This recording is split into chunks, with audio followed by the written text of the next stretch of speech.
Welcome back, everybody, to another episode of the Always Pressing PGA DFS podcast previewing the 2022 Pebble Beach Pro-AM. Brought to you by AT&T.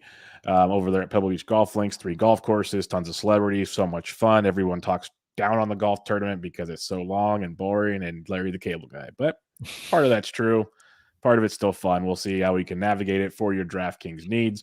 The podcast is on Twitter at AlwaysPressDFS. I am at BD Hendrick, and my co-host is always on Twitter at DFS Golf Gods. Jesse, how we doing, man? Doing well, man. How are you? Doing well. A little Tuesday action here to get us ready as which actually isn't a bad thing. Yeah, because we got some WDs already. Yeah, Will Zalatoris gone. It was funny. Some of the other WDs, they decided they'd rather play on the Corn Ferry event in Panama than fly to Pebble Beach. That was an interesting life choice, but there's pros and cons. I can see you probably doing better in a Corn Ferry event to maybe get your PGA Tour card. There's angles to it, I get. But I know, like you or I, who it's just we're golfing for fun. If someone said, "Hey, you get to play Pebble in these courses for a few days," I'd probably be on a plane to Pebble for sure. I guess you just got to kind of weigh where you think you're gonna finish. Oh, make money. Yep. I mean, it's a business after all for these guys. So yep, that's exactly what it is. Speaking of businesses, after all, did you see Joel Dahlman's caddy on Twitter? I follow him. I don't know if you follow him. Gino tweeted out a picture of 4 caddies sharing a hotel room. I didn't. Oh, it's amazing. Absolutely amazing. Like, you have to get guarantee it, though, because nothing's cheap in that fucking area. That's basically what he said. He said, like, Pebble Beach is great and all. Something along the lines. Pebble Beach is great and all, but the hotels aren't very affordable for caddies. And it shows the 2 regular beds and then 2 pull-out cots in there. It's freaking awesome. I guarantee it. Yeah, I mean, it's a rough spot for people who don't have a whole lot of money. I mean, the whole Bay Area is just insanely expensive. Well, I remember one year because I usually go to the Pro every year. I didn't go last year because it really wasn't accessible to many fans. But in years past, some people like to go to like Buffalo Wild Wings and stuff. So there's one in Seaside. It's about 30 minutes outside, 20 to 30 minutes beyond traffic. And a lot of hotels are right there. They're cheaper. So the caddies are staying there. And the guys were sitting there eating their wings and drinking, and there's like 3 dudes around the golden tee thing, and they were all caddies. They were all caddies playing golden tee and like talking. It was the funniest thing I've ever seen. Makes sense, man. But before we get on to Pebble Beach, the Farmers, Torrey Pines was beautiful. It was great to watch. The Wednesday through Saturday. First off, what do you think of Wednesday through Saturday? I mean, I liked it. I liked it especially once the NFL started on Sunday there. So, but yeah, I wouldn't mind it if they did that the whole fall swing. Mm-hmm.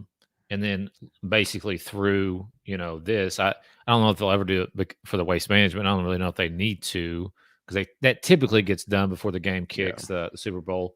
But yeah, I mean, I think it was a great move. It was different, man. It was fun to watch some primetime golf on Saturday too. Yeah, no, it was definitely different. The reaction seemed to be pretty positive, and most importantly, like, it was an awesome golf tournament yet again. Willie Z almost got there. Jason Day's resurgence continues. John Rahm still didn't play his best golf, but nearly won another golf tournament. And Luke List finally came through. It was like a little bit of everything that took place, and we still almost got Sunday golf because it got dark and they almost didn't get to finish the playoff. So, any thoughts on the overall tournament besides like Tony Finau trunks? Like, the Friday trunk slams were very, very strong this week. Yeah, it was for a betting DFS perspective for me, it was not a good week because I ended up eating the Finau chalk. I mean, like, I feel like Finau, if I play him, he costs me money. If I don't play him, he costs me money. So I'm really starting to not like the guy, which has really nothing to do with him. It's just me. But yeah, I mean, I thought. I thought the golf tournament was great. I mean, I think it's a great tournament every year, but a lot of the cream rises to the top. And I talked about Luke List and have a lot of regrets for not playing him. He was high up in my model and did not play him. Will Zalatoris been touting him since he was in kindergarten. When he first started swinging. So we've been on him for a long time. Like you said, Tringali was high up in your. Yeah, I tweeted you that. I'm like, oh, damn it. I said it on the show last week. I'm like, I can't figure out why he's high up in the model. I just can't wrap my head around it. Then I'm with you. And then, Jason Day, a little bounce there, and Justin Rose, a couple guys who didn't have the great last couple of years. And They have some really high finishes. Obviously, last week Neiman was right there. Sung Jae again, and then there was a lot of kind of lesser known guys like Smotherman. Cameron Young was another one. Thigala, who we'll talk about a little bit this week too. Mito, who I talk about almost every week. So, Yep. I mean, Aaron Rye and his iron covers. It was great. I think going Wednesday through Saturday every week in the fall should be the way to go, in my opinion. But that's just The me. more days I can degen something, the better. So Right. I'm not going to argue with this one bit at all. And the weird thing is, because you and I enjoy college football quite a bit, so Yeah. I am curious to see how that crossover would affect our day to day. But I think we'll be okay. I think we'll survive. Yeah, I mean, I'm not huge on fall swing golf, anyways, but I would still watch college football. Yeah, no, But definitely people for those who like the NFL and PGA, I mean, makes a lot of sense. NFL's the bigger draw, so yeah. Time and time again, yeah. If PGA can find a way to do it right, they will. They should look into this a little more. Might be worth the investigating for sure. But let's talk AT&T Pebble Beach Pro-AM, as those that know the format. 3 courses: Monterey Peninsula, you have Spyglass Hill, and you have Pebble Beach. Each group plays each course one day. It's kind of like the Amex, and then the day 4 is when the cut takes place, T60 and ties, and you have one final day at Pebble Beach on Sunday. So why don't you give us a little past event history on this wonderful golf tournament? Yeah, so I had the same course rotation for the last basically 12 years. Last year they didn't play Monterey, but whatever. But Pebble and Spyglass in Monterey, the Shore course at Monterey, by the way, Shore, Shore. So it's been this same kind of setup basically for the last 12 years. Last year, Daniel Berger, 18 under, 2 shots over Mav McNeely. 2020 was Nick Taylor, 19 under, 4 shots over Kevin Strillman. 2019, Phil Mickelson won this for the 5th time, 19 under, 3 shots over Paul Casey. 2018 was Ted Potter year. I don't know if you remember. Do you remember that? Yeah, him and DJ in the final pairing. Yeah. And everybody, it was just an automatic, DJ's going to win this. This is free money, like minus 150 bet or something. It was bad. Bloodbath. So Ted Potter shot 17, 3 shots over Day, DJ, Mickelson, and Ches. 2017, Jordan Spieth, 19 under, 4 shots over Kelly Craft. Vaughn Taylor won in 2017, 1 shot over Mickelson. Brent Snedeker's won this twice. Jimmy Walker, and that's pretty much really all. DJ won it back in 2010 when it was the first this course rotation. He's won the tournament twice, but yeah, it's been a while for DJ. Yeah, and it'll be a little while longer because DJ is over in Saudi Arabia with so many of the other big dogs. Getting paid a lot. Did you see that they're offering Poulter? I think it was something like 55 million euros to come join that tour. That Saudi tour they're trying to form, basically. Right. Yeah, I know what you're talking about. So it's like that, like Premier Golf League or something. Yeah. But. So how much do they want to pay the big dogs? Is what I want to know. Like, holy shnikes! Like PGA Tour is gonna be like, oh no. Well, I would say that if they're offering him 55, then they've already gone to others. Yeah, they already have a rough idea of what they're saying. Right. And yeah, they've been declined. So yeah, it'd be interesting to see how that plays out for sure. For sure. But yeah, DJ won't be here. A lot of except no Wayne Gretzky. Shucks, no DJ and Spieth with Gretzky and Jake Owens partnerships like we get every single year. What a bummer. But we do have the 3 golf courses like I talked about. It's pretty much very similar. Pebble Beach is only 6,800 yards. Monterey Peninsula is almost 7,000, just below 7,000. Spyglass just over 7,000. Monterey Peninsula is 71, a par 71. The other 2 par 72s.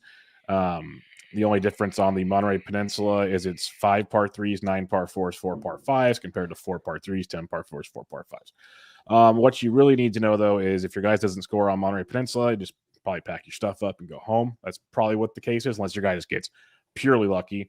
It is a go-getter course. All the par 5s are very reachable in 2.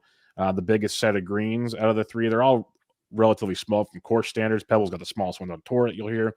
But Monterey is a gettable, very, very gettable golf course. So they got to get it there. Spyglass is like after the first 4 or 5 holes, as off the ocean, goes inland into the tree. So if it's a windy day, they got the most protection out of the 4. But so Spyglass and Pebble kind of rate out kind of similar. For the most part, I'd say Spyglass is slightly easier than Pebble, but it just kind of all depends. The biggest thing is Monterey Peninsula is your very, very gettable golf course. Most courses, most of the par fours you'll see are 350 to 400. Most of your approaches will be 125 to 150-ish, give or take, maybe some 150 to 175. So you want par five scoring. You want to be able to work around the greens very, very well because they are small greens. You want great approach game because you want to be able to hit these greens and score birdies and bunches because you need to score to take advantage of this golf course. The rough isn't super penal, but at the same time, if you're trying to hit very small greens, you want to be in the fairway to have a better angle in on your approaches. So that's just one very, very simple deal there. So distance is not a factor. Like Pebble Beach, we saw it even in the U.S. Open. It's built to negate the bomber unless you're just really crazy. Like the way the holes are laid out, they're not super dog legs all the time, but there's little like landing areas that basically take your driver out of play is what it does. So it helps these short guys come into play, and the other courses are very, very similar. Spyglass is more of an elevation game compared to the other golf courses, but still not a tough golf course. So I probably talked way too long on three very simple golf courses, but the gist is approach game, reasonably short par fours, good around the greens. That's your gist. You can factor in like probably good drives, stuff along those lines. But what are you looking at here, Jesse? Yeah, I mean, I think you hit the nail on the head. Obviously, you can throw in some tournament history. I don't think that there is any shot link data on only on Pebble, right? Yeah, only Pebble, which sucks. Like with technology these days, give me a freaking break. Last week was so tilting too, especially if you played. If you played the first 2 days of Showdown, you're going to hammer the North Course, and then you have no idea what your guy's doing until the score's posted. It's just, it's so tilting. But I think probably by 2075, we'll have it everywhere. Let's just say they'll play Wednesday to Saturday before they figure out shot link on other golf courses. And Dom Walton's in the chat. He says the rumor has it that Phil was offered $100 million, which does not surprise me to get that mouthpiece over there. Yeah, it doesn't surprise me either. And I'm surprised he turned it down if he did. And then in the Fantasy DJs Discord, Dom puts a lot of cool stuff in there. And a tweet from PGA Splits 101 on Twitter. He mentioned, here's some things, because Jesse just mentioned course history, and it can be very important at this course. And 15 of the last 15 winners had at least one previous career win at this period. 10 of the last 12 winners had at least three previous wins. 11 of the last 11 winners had at least 120 career starts on tour, so not rookies. 12 of the last 12 winners have played in at least two previous Pro-Ams. 13 of the last 13 winners had finished 16th or higher in at least one of the previous three starts at the AT&T Pebble Beach Pro-Am. 15 of the last 15 winners had finished 21st or higher in a previous AT&T Pebble Beach Pro-Am. 10 of the last 13 winners had at least one previous top 11 finish, and 47 of the last 50 winners have been born in the United States. So believe what you want to believe, and anything can happen in this era of golf, but those are some pretty long-standing trends, to say the least. And the basics that I take out of that is you played here before, you've done well here before. Otherwise, like the newbies rarely do well to win. But DFS, they can still succeed. That's a different story. So let's talk about some Fanshare Sports real quick before we get there. And some things I like to do on this event, last 6 events on seaside or exposed golf courses. DK scoring, Seamus Power leads the way. Matt McNeely, Daniel Berger, Justin Rose, Michael Thompson, and Denny McCarthy rounded that out for you. Last 6 events, I did par 72s under 7,000 yards. That gives us a decent idea. But like Vaughn Taylor's done the last 3 events. He finishes second here. Jason Day plays well on these. Justin Rose, Matt Kutcher, Cam Champ. Not many guys have played like 6 on this one. And then the one I really wanted to see just for fun, because we talked about it at the Amex, and Pebble Beach is even worse because of these celebrities. They're not just amateurs that play good golf. They're celebrities. Very slow rounds of golf, like 8-hour rounds of golf. So being able to play a slow pace and play well is very, very tough for some people. So I literally did the entire Fanshare database of Amex tournaments or career builders, whatever the heck you want to call them at the time, in AT&T Pebble Beach. So this goes back to like 2015. All the tournaments and DK scoring for this field in this event. Jason Day's played in 8 of those events, almost 99 DK points per event. Patrick Cantlay, Daniel Berger, Brian Harmon, Adam Hadwin loves those events, as you know, from Amex, Jordan Spieth. Those are the guys that have like a big grouping of options there, but some kind of fun things to kind of decipher if you want to mix and match, because a 3-day cut almost makes it like a no cut event. So any little thing you can garner, I'd welcome to the fold. All right, let's talk DK scoring. Enough of me. Let's get Jesse's thoughts on this one here. 10K and above. Can't lay at 11-2. Obviously, Willie Z is gone. Berger 10-5. Spieth 10-3. I'll talk some projected ownership in a bit, but I'll let you have the floor first on this 10K and above. Yeah, I mean, I'm not going to talk anybody out of playing any of these guys. Just from an ownership perspective, I would think that Spieth would be the highest owned. Lowest owned. Lowest? Projected. Right now we got, Really? let me pull it back up. I closed it. I was looking at it right before we started, and I closed the wrong tab. So let me pull it back up here. Right now you're projected 18.5 for Cantlay, 17.2 for Berger, 11.1 for Spieth. See, I would think that Spieth would, I mean, maybe it's just because I've seen Spieth's name so much this week already, like just people, loving him, some Jordan Spieth. And maybe they're just betting him and not playing him. I don't know. I mean, his course history's pretty good. 3rd, 9th, 65th, 45th, 20th, 1st, 21st since 2016. So, I mean, that includes also the U.S. Open in 2019. But either way, I mean, the guy's played well around here. He's coming off a missed cut at the Farmers. Maybe that's what is scaring people off. I don't know. To me, it just seems like it should be up here now, not highest owned overall, but Spieth Cantlay Berger is what I would think. Again, I wouldn't talk anybody out of playing anybody. Obviously, Berger's the defending champion. Cantlay's by far the best player in this field. So there you go. I don't think we have to harp on it too much. No, Berger defending champion. He was number 1 in my model for what I have. Cantlay's 4th. Zalatoris was 2nd. That would have been fun. Spieth's 110 in my model. So that kind of stood out to me. A lot of it's because the par 4s don't fit him well, but his course history is ridiculous here. So yeah, I get it. I heard he went to the hospital last week, so I don't know if that's it was a non-related illness, non-related COVID illness. Interesting. Okay, but yeah, I'm with you. You'd think he'd be popular based on his past history, so it's one of those to kind of circle. And I'll just say the 9K and the 10K chalky. So I would say. I would almost bet though that Spieth's going to be between 15 and 20. Yeah, because it's one of those things. Is each week we always say there's a couple like out of the projected ownership that goes, wait, that didn't come out correctly. And yeah, Spieth should be a lot more. He was very low on last week too, but that was a different tournament where he doesn't play very well. So right, yeah, you should be 100% correct with that one. And if I have to pick one guy, I guess I'll pick Berger, but you can't go wrong with any of them really. Berger's number 1 on my model, defending champion, playing great golf. So I guess I'll go that way for now. 9K range, you got Jason Day at 9,900, Matt McNeely at 98, Rose at 96, Tringali 95, Power 94, Fitzpatrick 92, Strillman 91, Kisner 9,000.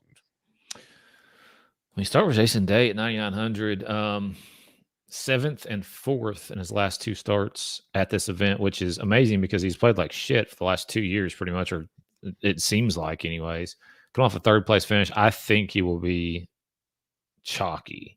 McNeely at 98, another guy who's done well around here, finished 2nd last year, finished 5th the year before that, and hasn't missed a cut on tour since the Shriners back in the fall. I do like those guys a lot. I think I almost clicked on Rose. I mean, like my model really likes Justin Rose, 19th here, or 3rd here back in 2019 at the U.S. Open, but I don't know, man. Like, maybe I'm wrong, like not playing Justin Rose at 9,600. It just seems like I don't know. Seems like a trap or something to me. Power at 94. He missed the cut here last year, 38th the year before that, missed cut year before that, 39th the year before that, but has 4 straight top 15s and 2 top 5s inside that stretch on tour. And then Kevin Strill, another guy who's just course history is insane. 13th, 2nd, 7th, 6th in his last 4 appearances here. Coming off a made cut, 39th place finish. I think you mentioned him last week. Yep. As somebody who was like didn't have good course history, but could potentially do well. So yeah, I mean, I don't know, man. What do you think about Justin Rose? How are you feeling? I mean, like, how's I've been on him since Sony. So I'm gonna keep playing him. He's 3rd in my model. He's in this field over the last 24 rounds. He's 1st in opportunities gained, 8th in DK scoring. Loves the par 4s. That 350 to 400. I'm going to be back in on him for sure. Like you said, I get it could be a trap, but he's back playing some pretty darn good golf. Plus, he's played really well at this golf course. So I'll take my chances with Justin Rose. And, he's a man of the people when it comes to sponsorship and stuff like that. So he'll take all 8 hours and flex those watches and everything. So, I'm with you. So, yeah, I don't mind Rose. Day's the one that I'm always worried about because, like, he's playing awesome golf. We know the history here. You're just waiting for that next, hey, I'm going to go to Great America over here in Santa Clara or something. Like they did last week. When I was watching talk about his swing change, which supposedly is supposed to help his back. Okay, because it's great watching him. It's good having him back. More and more, the merrier. But man, I always get nervous. But yeah, Dave, he's in great form. McNeely has played phenomenal here, like you mentioned. He's right now projected to be the chalkiest in this range. These guys are all very chalky, but he's supposed to be the chalkiest. He's 35th in my model, but rates really highly in a couple other spots. So, and he's got a house on the golf course. If you didn't know that, at Pebble Beach, so he knows the place quite well. But it's like one of those deals. Tringali's 32nd in my model, but he's great around the green, great in DK scoring. He could be interesting. I love Seamus Power, as you mentioned. He's 9th in my model. The ones that kind of stand out as interesting for me is Fitzpatrick. It's basically his first start since I think like the Mayakoba or something. But a guy that if it gets windy, he can play great. He's really good around the green, good in par 5 scoring. He can be kind of sneaky. He's projected to be lower owned in this 9K range. And then Kisner. Kisner's another dude. He's 90th in my model. Is overall, if you go back deep, is not great. But when you look at Kiz of late, he's playing really good golf. T3 at the Sony Open, T8 at the Century. So he's kicked off this 2022 season playing really, really well, and he loves short golf courses. That's something we know with Kevin Kisner. T38, T28, missed cut T10 in his last 4 trips to this tournament, and he's projected to be the lowest owned in this 9K range. So if you want to play the ownership game, I think Kisner is a very, very live play in tournaments. I'm a big fan of having some Kiz in my lineups.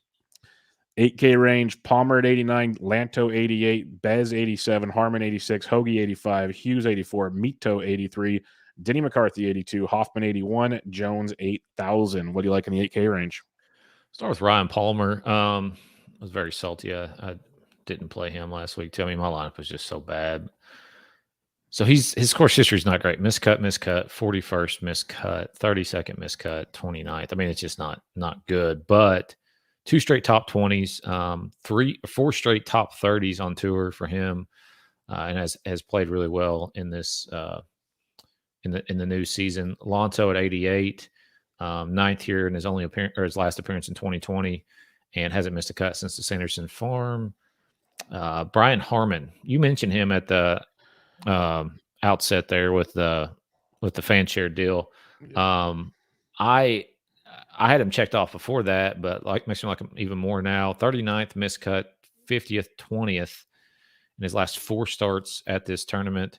And it's come off a 3rd place finish at the American Express, which was 2 weeks ago or whatever. Didn't play last week at the Farmers. So he reminds me of a much better, what's his name? Potter.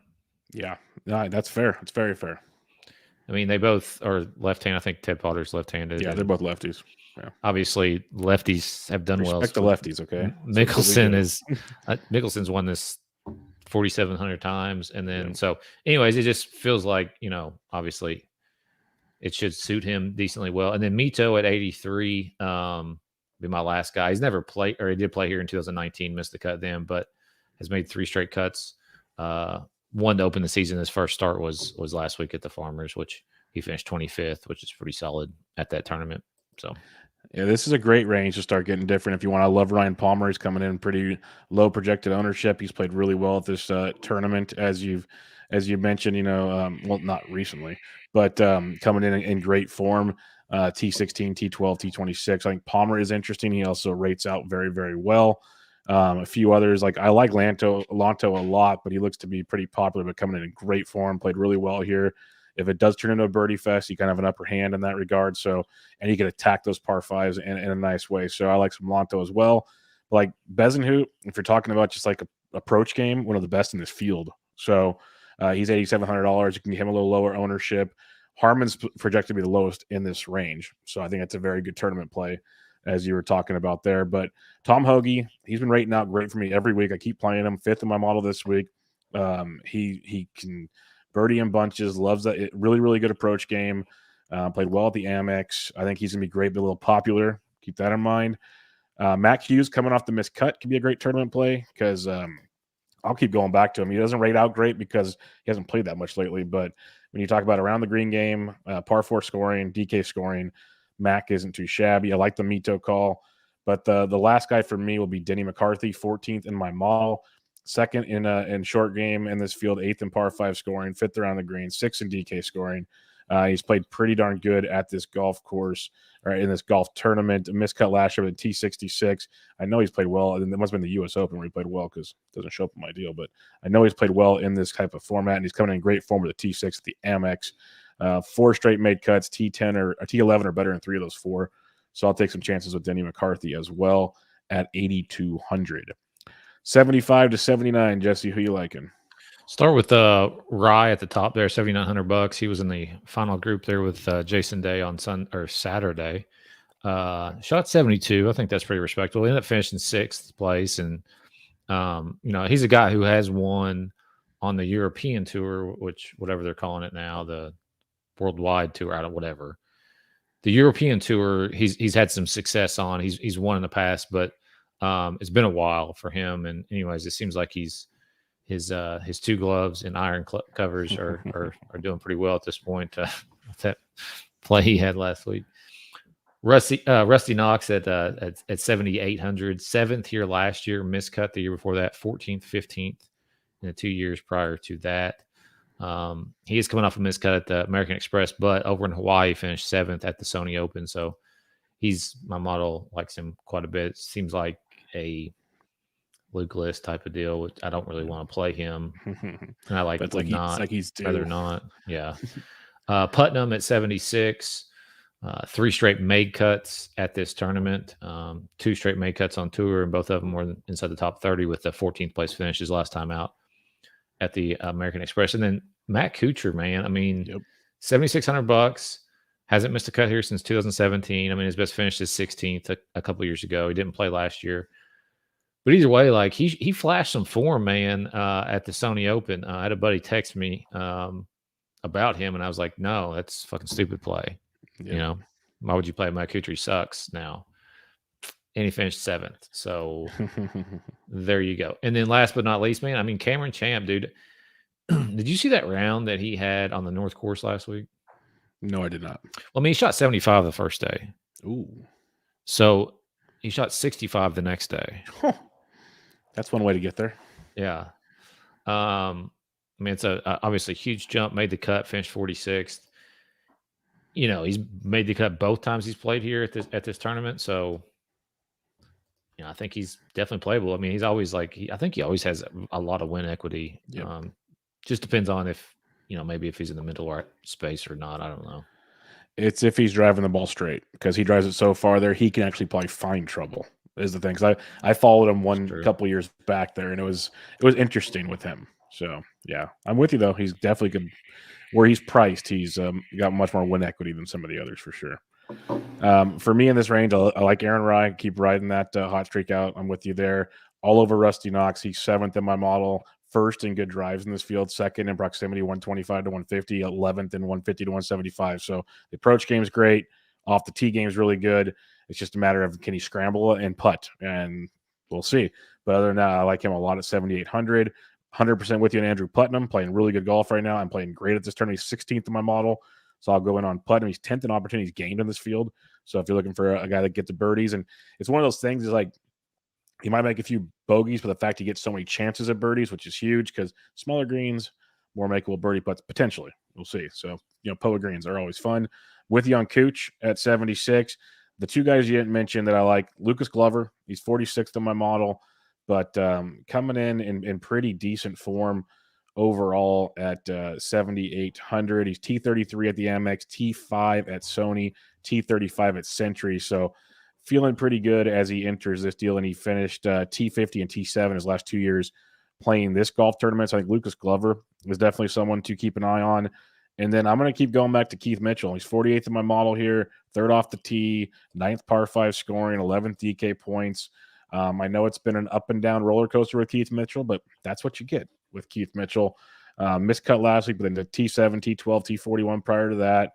And coming into to this tournament, missed cut last year, T32, missed cut T47. So it's going to be a roller coaster ride again, but he's playing probably the best golf consistently, even though he missed the cut last week. He missed, I think, on the number or whatever. He was one of the trunk slams I had last week. So I'll go back to him at 75, hopefully lower ownership with him. 7K to 74, who you liking? Is it Patrick Rogers week? Yeah, we're on the West Coast in POA. He hasn't finished phenomenally here, but he finishes inside the cut more often than not. So, yes. I got him 3 straight missed cuts. Really? Yeah, Really? 3 out of 4. I must be. He did finish 8th in 2018. You're right. So maybe it's not. He pops all over the model, as they say. So. I know. I think he's a GBP play. Pat Perez at 7,300 flat bill, man. I mean, what a week. Yeah, 6th place finish last week. Played solid pretty much all 4 rounds. He shot 72. I think probably started on the South course, but then was under par every other day after that. Before that, 3 straight miscuts. He's a West Coast guy.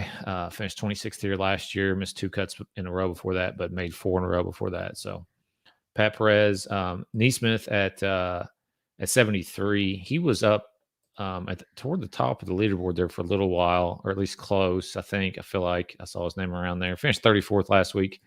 Has not missed a cut here in his 2 starts. Finished 16th last year, 11th the year before that. And then Thigala at 7,200. He's never played here. Did you see this guy swing? Yeah, it's pretty wild. Yeah, it is. Once I saw him swing, I kind of was like, what the fuck? But, finished 25th last week. Made the cut at the American Express, finished 33rd. Sony Open, 48th. So he's 3 for 3 this year on made cuts. And he can score on par 5s. I played him in Showdown. And so I watched a lot of his shot tracker. And a lot of his damage, he made a lot of bogeys, but a lot of the damage as far as he made eagles, was a birdie machine on par 5s. I like him quite a bit at 7,200 this week. Pendrith at 7,200 as well. If we can get this bad boy to load up, he's never played here, but 16th last week. Brandon Harkins at 7,100. 2 for 2 in made cuts at this event. His last time he played was 2019. He finished 28th. Year before that, he finished 15th. And I believe he just won on the Corn Ferry. Yeah, last week. It's been a while since he's been on the PGA Tour, but won the Corn Ferry last week. So obviously playing pretty good. Grayson Sig and Joseph Bramlett at 7,000 my last 2. Most people know about Bramlett. He's made his last 2 cuts here. And then Sig, he's never played here. He's another Corn Ferry graduate, but he is 3 for 3 as well in made cuts this year in the calendar year. He's playing very well. So, yeah, I got Sig on my list as well. For me, I got Rogers. He rates out so well in my model. So I went to look into that one some more and see what he's great around the greens, great in DK scoring. I'll have to check that one out some more. But I like Nick Taylor a lot, $7,300. He's 7th in the par 4 metrics I'm looking at here. Tournament history, T39, victory, T28, miscut, T10. He's coming in with back-to-back made cuts, T30 and T33 the last 2 weeks on tour. So Nick Taylor at 73. I like the Neesmith call at 73. I like the Thigala call at 72. I'm on those as well. A few others that I'm kind of poking around at down here. We got, where did he go? Troy Merritt. T16, T25, T8 his last 3 times at this golf tournament. Recent form, though, miscut, 22nd at the RSM.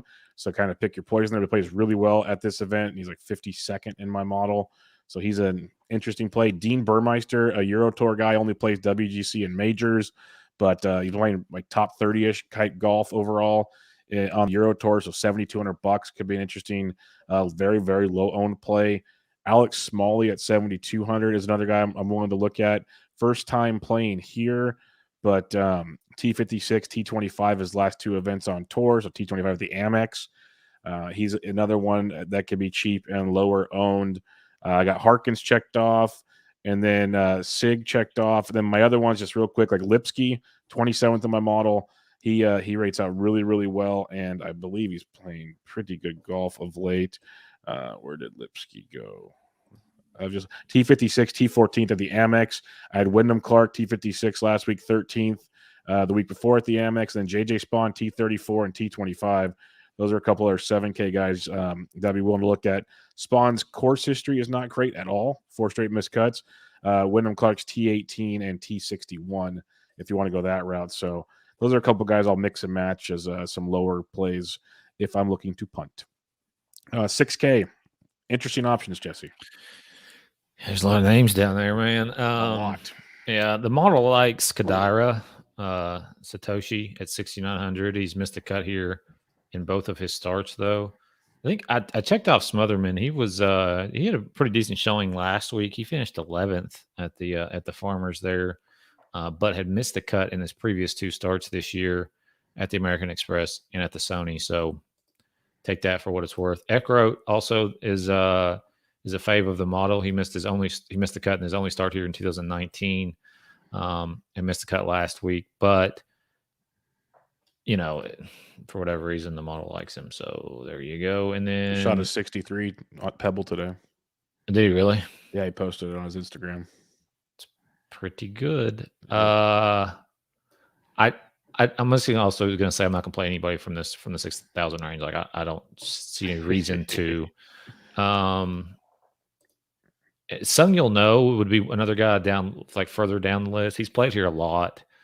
Miscut last year, but 8th year before that, or his appearance before that, which was 2017, and has made his last 3 cuts on tour, 2 of them this year. Not great finishes, but $6,200.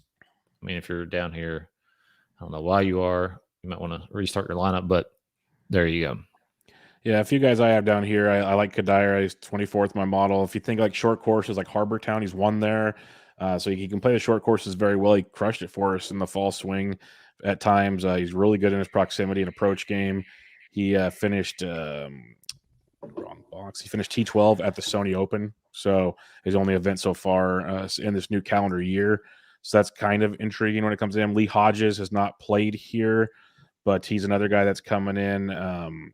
Missed cut last week, T3 at the Amex. So if you want on a kind of a GPP play at $6,900, he is kind of intriguing as well. Eckroat I had marked off here. Bronson Burgoon, I think you can get kind of low owned. He's 61st in my model, but when you look at Bronson, he's T47 in his 2 times here, T47 both times. And then he's T74, T49 in his 2 events at the Farmers and the Amex to start the year. And, it was like in the fall swing, Burgoon was a dude that went low at times. So he's very, very intriguing as well at 6,800. And then Mark Hubbard at 67. He's 23rd in my model. He's a birdie machine, great approach game, great around the green. He's someone I don't mind if you're looking for a tournament player. And then Cam Percy at 66, 8th in my model, 4th in approach, 19th in good drives, 10th in opportunities gained. He's $6,600. He T21 here last year, missed cut in 2018, T10 in 2017. So he's finished pretty well at this event. He's only played the Sony so far this year and missed the cut there. So it's, with Percy, we remember playing him like in those like Bermuda and those other kind of Punta Cana and all those. Plays pretty well at those kind of ocean courses, small courses. $6,600. I'll take my chances with Cam Percy. All right, let's recap things. Jesse, 10K and above. Who's your number 1 guy? I want to say Spieth. I'll go Berger. 9K. I mean, I guess I've been talking to Rose. I'm about to say Rose. I mean, just the model he's number 1 on my model. He's 3 in mine, so I like Rose a lot. I'm gonna go Kisner to be different, but Rose would be my number 1. But I'll go Kisner to be different. 8K. Just from a GPP perspective, I want to say Harmon. I like that from a tournament spot. For me at this 8K range, I am going to go to I like the Harmon call. I'm gonna go Tom Hoagy. Probably gonna be popular, but I'm gonna go Tom Hoagy. 75 to 79. I'm gonna say Kutcher. That's a good one. I'm gonna go with Andrew Putnam. That'd be my dude. 7K to 74. Thigala. I'm gonna go Nick Taylor. Keep running him out there in his course history. Quite a bit in that range though. And then 6K if you're gonna play anybody, who you playing? Eckroat.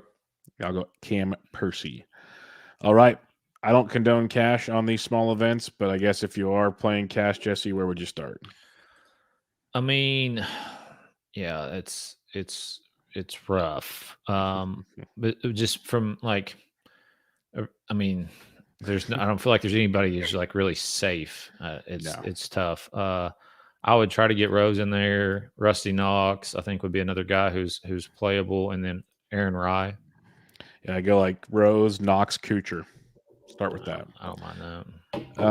GPP, where would you start though? You can do all kinds of things in this event. Yeah, for sure. I mean, like Cam Champ, I think is very GPP viable. Thigala, like I talked about before, is another kind of cheap guy down there, and then Palmer. Yeah, I like that. Kisner, Nick Taylor, and who would be my third one? There's a few different options I got here. Let's go Kisner, Nick Taylor, and I'll jump on the Mito Pereira wagon on that one. So let's have some fun there. But most importantly, let's go to DraftKings Sportsbook, have some fun. Who you got winning this thing? 'Cause these odds are mighty fun. Yeah, I mean, obviously, after you get past Spieth, it's I mean, Jason Day. Am I betting Jason Day? He hasn't won since 2018 at 18-1. Yep. Rose, who hasn't won since 2019 at 18-1 crazy. as well. So this would be a place where I would look further on down the list. Harmon at 6,000. Yep. I think that's got a chance. Aaron Rye at 8. 80-1. Champ at 80-1. And then like if we go on further down the list, like Bramlett at 130, Pendrith at 130. I mean, this is a place where I think either Cantlay, Spieth, Berger wins, or somebody just who you fucking don't even hardly know. It's basically the Amex, like what we talked about a couple weeks ago. This is where long shots can thrive. Everyone's, you got the Bergers, you got the Spieths, like the big dogs will win, or you get these long shots, right? And they'll just come, like you just said, and just come and smoke some people and surprise some people. Like a Ryan Armour, I didn't really talk about him much, but he could easily fit this mold. He's 200-1. I'm not saying go play him, but he'd make sense for even like this is a place Vaughn Taylor has crushed his whole career. He's 200-1. If you just want to like top 20 him, he's 140-1 or 14-1 or something. Like there's some definite ways to have some fun with some of these longer shots. I think it's a great place to do some top 20 betting. I'll tell you that much. You could have some serious odds on some of these guys. If you slide on down, like Grayson Siggs is 3-1. Nick Taylor's 3-1. They actually these are pretty tight compared to what you'd expect on some of these. But Cam Percy at 7-1. I like that one quite a bit because I'm just going to buy in on Cam Percy if it's the death of me. But we're gonna go that route for sure. But going to be an interesting week. The one thing I'll say, if you're playing Showdown, play Monterey Peninsula. That's my number one suggestion to you. It's the truth, yeah. But we'll see. Any final thoughts for the AT&T Pebble Beach Pro-AM? I don't. Looking forward to the waste management already. Yeah, we got waste management, and then it gets fun because then you got the Riviera, and they've already talked about some of the field there, the invites there. It's going to be awesome, and they get Texas and Florida, and then it gets real. Like I think we're 5 weeks from the players or PGA or whatever. So the players will be first, right? Yeah, players 5 weeks away. After this week, I think is really when golf starts to get really, really fun. I'm not a huge fan of the cash grabs done in Saudi. Pro-Ams are done on the West Coast. Yeah. The boys get back to playing. Yeah. So that's what's going to happen. So it'll be a lot of fun. Enjoy this week. I'm going to kind of take it a little easier than I usually do because it's just a complete coin toss really to me. So have some fun with that. But if you have any questions, hit us up in the Fantasy DJs Discord. It's free, or just hit Jesse up on Twitter at DFS Golf Gods or myself at BD Entrick. We'll help you guys out. But until next time, good luck, everybody. This was your AT&T Pebble Beach Pro-Am preview.